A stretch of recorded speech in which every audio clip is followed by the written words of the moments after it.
Good morning students. और मैं आशा करता हूं कि आप लोग अच्छे ही होंगे।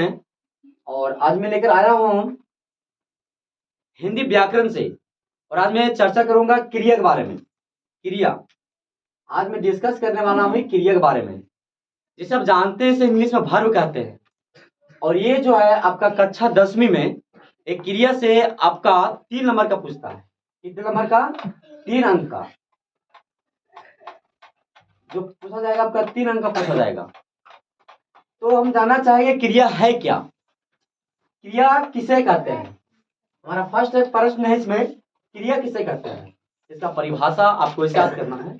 जिन शब्दों से किसी कार्य के करने या होने का बोध हो उन्हें क्रिया कहते हैं। यानी जिन शब्दों से किसी भी काम के होना या समझा जाए तो आपको समझने की क्रिया हो रहा है। जो बोलना, लिखना, पढ़ना, ये सब क्या है? ये सब क्रिया है। ठीक है। जैसे यहाँ पे दिया है सीता खा रही है, तो सीता क्या कर रही है? खा रही है। तो खाना यहाँ पर क्या हो गया? यहाँ पर वर्ब हो गया।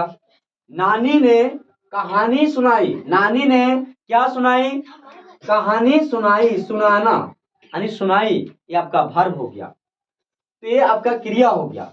और क्रिया जो होता है, क्रिया कितने भेद होते हैं, क्रिया का प्रकार क्या होता है।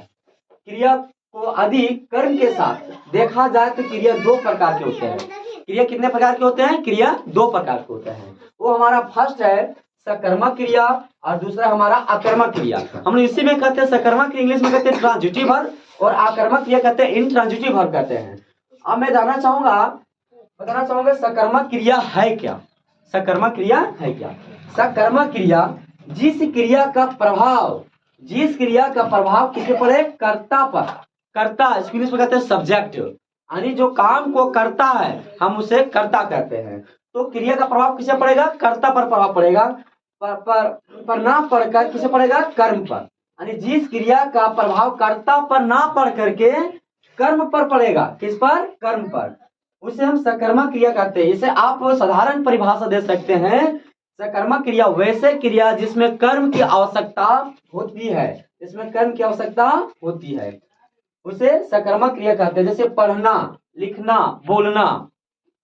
अकर्मक क्रिया सेकंड ध्यान देंगे आप। अकर्मक क्रिया होता है क्या?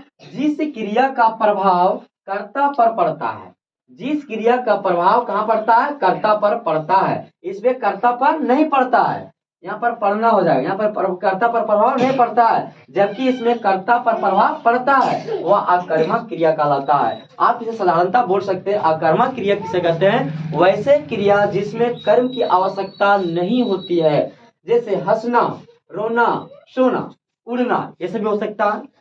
अब इसमें आपको समझना है ट्रिक के माध्यम से, जो मैंने नोट जो लिखवाया हूं, इसे आपको एग्जाम में जिस तरह से आता है, पूछा जाता है एग्जाम में, क्रिया भेद और क्रिया पद छांटने के लिए। तो अदि जिस वाक्य में, इसको आपको याद कर लेना है। अदि जिस वाक्य में क्या का प्रश्न पूछने पर उत्तर हाँ मिलेगा। क्या मिलेगा? उत्तर हाँ मिलेगा। तो वह क्रिया क्या कहलाएगी? तो वह क्रिया हमारा सकर्मक क्रिया कहलाएगी। और यदि जिस वाक्य में क्या का प्रश्न पूछने पर उत्तर नहीं मिलेगा तो वह क्रिया हमारा कहलाएगी अकर्मक क्रिया कहलाएगी। क्या कहलाएगी? अकर्मक क्रिया। तो मैं आशा करता हूं स्टूडेंट्स कि आप लोगों को समझ में आ गया होगा। आप इस चीज को, आप मैंने जो लिखवाया आप इसको जो है ये आप इसको वो लिख सकते हैं, नोट कर सकते हैं। और मैं आपको समझाने के लिए मैं उदाहरण लेता हूं कि आपको एग्जाम में किस तरह से क्रिया भेद और क्रिया पद जब आता है किस तरह छांटना है उसमें। अब जो देखिए, जो कक्षा 10वीं जो पढ़ते हैं वैसे विद्यार्थी आप इसको ध्यान देंगे और आपका एग्जाम में देखिए किस तरह पूछेगा। आपका इस तरह से क्वेश्चन रहेगा, निम्नलिखित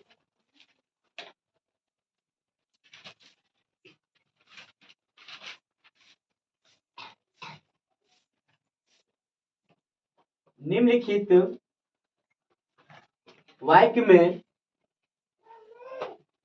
क्रिया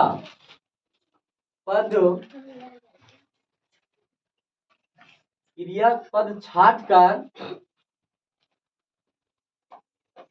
भेद बताए। तो आप इसको लिख सकते हैं क्रिया भेद। निम्नलिखित वाक्य में क्रियापद छाड़कर क्रिया भेद, क्रिया भेद लिखें। आपका एग्जाम में से भी आ सकता है। क्रिया किसे कहते हैं, परिभाषा भी पूछ सकता है। तो सकर्मक क्रिया, अकर्मक क्रिया भी परिभाषा पूछ सकता है। अगर नहीं पूछता इस तरह से तो आपको इस तरह से निश्चित पूछता है एग्जाम में कि निम्नलिखित वाक्य में क्रियापद छाड़ करके क्रिया भेद लिखना है।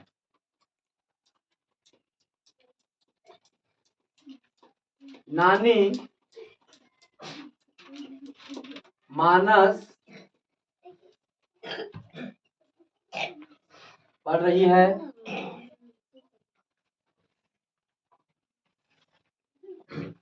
पंछी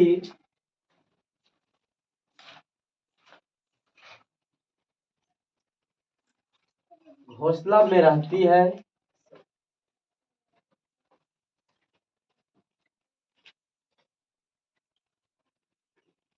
क्रिया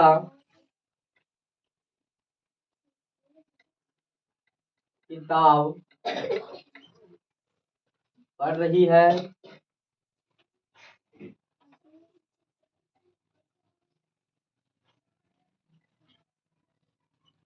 आप लोग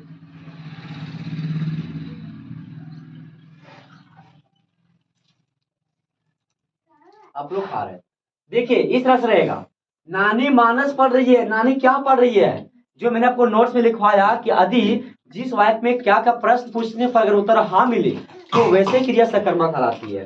तो देखिए इसे एग्जाम्पल जो मैंने दिया हूं, नानी मानस पढ़ रही है। नानी क्या पढ़ रही है, इसमें आंसर आ रहा है कि मानस पढ़ रही है। क्या पढ़ रही है, मानस। तो इसमें आपका क्रिया भेद जो होगा वो क्रिया भेद हो गया सकर्मक क्रिया।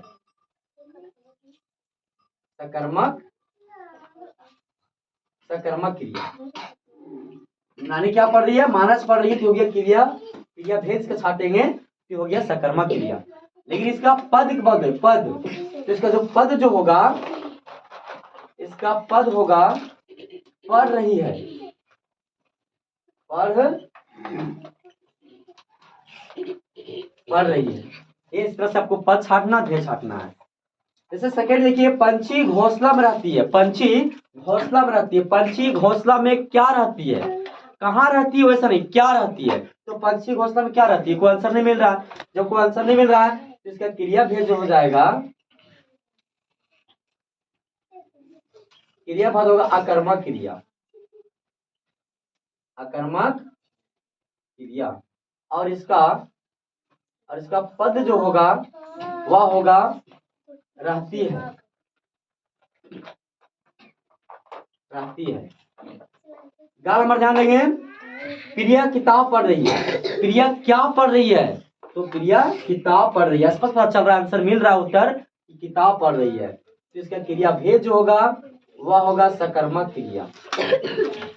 सकर्मक क्रिया। और इसका पद बोले, इसका पद जो होगा पढ़ रही है, पढ़ रही है।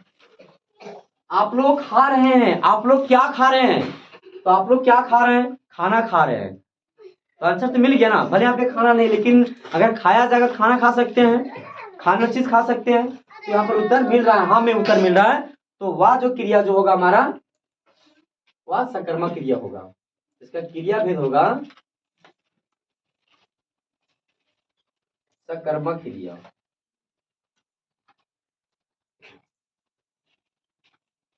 और इसका पद जो होगा खा रहे हैं, खा रहे हैं। तो इस तरह से आपका परीक्षा में पूछा जाएगा। और यह चैप्टर जो बहुत ही महत्वपूर्ण चैप्टर है क्लास 10 स्टूडेंट्स के लिए, विद्यार्थियों के लिए। और मुझे आशा है और उम्मीद भी है कि आप लोग इसको पढ़ेंगे और आप अभ्यास भी करेंगे। और अगर हमारे चैनल पर अगर कोई नया विद्यार्थी है तो आप हमारे चैनल को सब्सक्राइब और लाइक जरूर करें। और भी इस तरह का वीडियो मैं डालने का मैं प्रयास करूंगा, जो आपके क्लास 10वीं से रिलेटेड जो भी आपका व्यवहारिक व्याकरण से जो पूछा जाता है आपका परीक्षा में, तो उस टाइप का चैप्टर में आपको एक एक दिन छोड़ छोड़ के मैं देने का काम करूंगा। इसके लिए बहुत बहुत धन्यवाद।